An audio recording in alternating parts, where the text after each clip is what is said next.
जो मांग रहा था शबाब नहीं था, मांग रहा था वो जहर जिसका वो आदी था। खामोश सुन रहे थे सब, बस वही फरियादी था, बस वही फरियादी था। परम सम्माननीय मुख्य अतिथि महोदय जी, प्रधानाचार्य जी, निष्पक्ष निर्णायक मंडल, उपस्थित अध्यापक वर्ग व मेरी वाणी की परिधि में आने वाले प्रबुद्ध श्रोतागणों, मैं अक्षिता ठाकुर राजकीय वरिष्ठ माध्यमिक पाठशाला पशाकोट बरोड की छात्रा आज आपके समक्ष भारत में बढ़ते नशे के दुष्प्रभाव विषय पर अपने विचार व्यक्त करना चाहती हूँ। आज का हमारा विषय बहुत ही मार्मिक विषय है। हम सभी के लिए यह तो एक भाषण प्रतियोगिता का विषय हो सकता है, परंतु इस विषय की सार्थकता उन करोड़ों माताओं से पूछो जिनका इकलौता बेटा, इकलौता वारिस नशे का आदी होने के कारण पल पल मौत की तरफ बढ़ता जा रहा है। वर्तमान खाक है और भविष्य भी धुआं, वर्तमान खाक है और भविष्य भी धुआं, बिगड़ी सी सोच और घना अंधेरा, ना कोई उम्मीद ना कोई आशा, हर तरफ बस निराशा ही निराशा। अरे यही तो है इस नशे की परिभाषा, इस नशे की परिभाषा। मेरी मातृभूमि भारत जिसने सदैव अपनी कोख से सदैव वसुधैव कुटुंबकम जैसे विचारों को जन्म दिया, यह सिद्ध कर दिया कि भारत एक अमन पसंद राष्ट्र है। मेरी मातृभूमि भारत जिसकी सादगी और समृद्धि की गूंज शिकागो से लेकर टोक्यो ओलंपिक तक सुनाई पड़ती है। मेरी मातृभूमि भारत जहां स्वामी विवेकानंद, भगत सिंह, महात्मा गांधी और सरदार वल्लभ भाई पटेल जैसे महान पुरुषों ने जन्म लिया, आज उसी मातृभूमि के युवा तीव्र गति से नशे की चपेट में फंसते जा रहे हैं। नशे की लत ने आज हमारे युवा वर्ग को इस प्रकार जकड़ लिया है जिस प्रकार एक शिकारी अपने शिकार को जकड़ता है। आज हमारे देश में बहुत से मादक पदार्थ प्रचलित है जिनका प्रयोग हमारा युवा वर्ग धड़ल्ले से कर रहा है। आज भांग, अफीम, चरस, गांजा, कोकीन, तंबाकू, शराब, हेरोइन और चिट्टा हमारे देश के युवाओं को आसानी से उपलब्ध हो रहा है। वर्तमान में एक अनुमान के अनुसार देश के लगभग 8.13 करोड़ लोगों को नशे की चपेट में पाया गया है, जिसमें से 15 लाख से भी अधिक लोग चिट्टे के आदी हैं।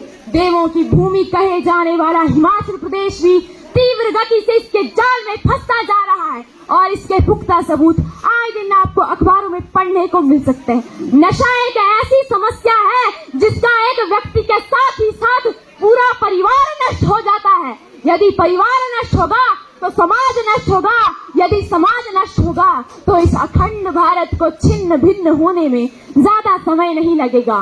नशा जो करता है इंसान उसका कभी ना होता कल्याण। नशे की लत जो जारी है यही सबसे बड़ी बीमारी है। मेले लगते हैं शमशानों में, मेले लगते हैं शमशानों में, आज उसकी तो कल अपनी बारी है, आज उसकी तो कल अपनी बारी है। कुछ समय पहले शिक्षण संस्थानों में एक सर्वे किया गया, उसमें पाया गया कि 10वीं तक पढ़ने वाले विद्यार्थियों में से 50% विद्यार्थी ऐसे थे जिन्होंने कभी न कभी किसी न किसी प्रकार का नशा किया है। ये भविष्य के लिए खतरे के संकेत है। एक नशा किया हुआ व्यक्ति अपने लिए, अपने परिवार के लिए, वह अपने देश के लिए बोझ बन जाता है। वह चोरी चकारी करने लगता है।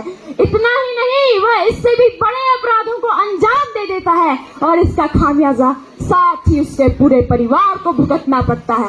नशा न केवल हमारे समाज को खोखला करता जा रहा है, अपितु हमारी सभ्यताओं और संस्कृति को मिटा देने वाला है। हमारे रीति रिवाजों को न जाने क्या हो गया है। शादियों में, पार्टियों में, त्योहारों में बिना शराब के तो शान ही नहीं समझी जाती। बड़े बड़े लोग शराब पीने में, नशा करने में समझदारी समझते हैं और हमारा युवा वर्ग इसे फैशन समझता है और आए दिन हमें वाहनों की दुर्घटना सुनने को मिलती है। यह इसी नशे के परिणाम है। एक बहन अपना भाई, एक माँ अपने बुढ़ापे का सहारा खो देती है, एक पत्नी अपना सुहाग खो बैठती है। मैं आप सबसे पूछना चाहती हूँ, कौन थे वो लोग जिन्होंने इस नशे को बनाया?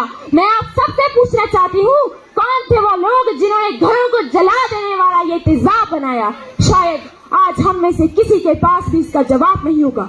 तो फिर क्या नशा मुक्त भारत का निर्माण कभी नहीं हो सकता? मैं ये बात यहाँ पर बैठे लोगों से पूछना चाहती हूँ। आज भी जरूरत नहीं है 26 जून मनाने की, जरूरत नहीं है 31 मई मनाने की, जहां हम बड़े बड़े भाषण देते हैं, रैलियां निकालते हैं, पेंटिंग करते हैं। क्या होगा इससे ज्यादा से ज्यादा? हमारी यही कोशिश रहेगी कि कुछ भी हो हमें प्रथम आना है। किंतु यदि कोई यह सोचकर भाषण देने जाए कि मैं कोई स्थान हासिल करूं या ना करूं, परंतु मेरा संदेश जन जन तक पहुंचना चाहिए। डॉक्टर एपीजे अब्दुल कलाम कहा करते थे, किसी भी देश की तरक्की और तबाही दोनों युवाओं के हाथ में होती है। युवा चाहे तो देश को नए आयाम तक ले जा सकते हैं, तो फिर देर किस बात की? हिंदुस्तान तो है ही युवाओं का देश। तो आओ आज जंग का ऐलान करते हैं, जंग अपनी मन मस्तिष्क के खिलाफ जो हमें नशे की तरफ आकर्षित करता है, जंग उन लोगों के खिलाफ जो नशे का प्रचार कर रहे हैं। तभी तो होगा एक आत्मनिर्भर भारत का निर्माण, तभी तो होगा एक अखंड और नशा मुक्त भारत का निर्माण।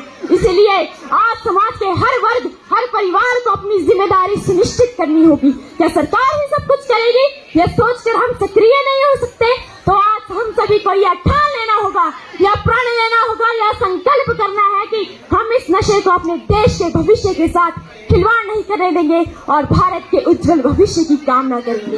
अंत में मैं इन्हीं पंक्तियों के साथ अपनी वाणी को विराम देना चाहूंगी कि ना मांगते हैं तुमसे रोजी रोटी, ना मांगते हैं हम तुमसे प्यार, कि ना मांगते हैं तुमसे रोजी रोटी, ना मांगते हैं हम तुमसे प्यार। बस रोक लगा दो नशे पर, बस रोक लगा दो नशे पर।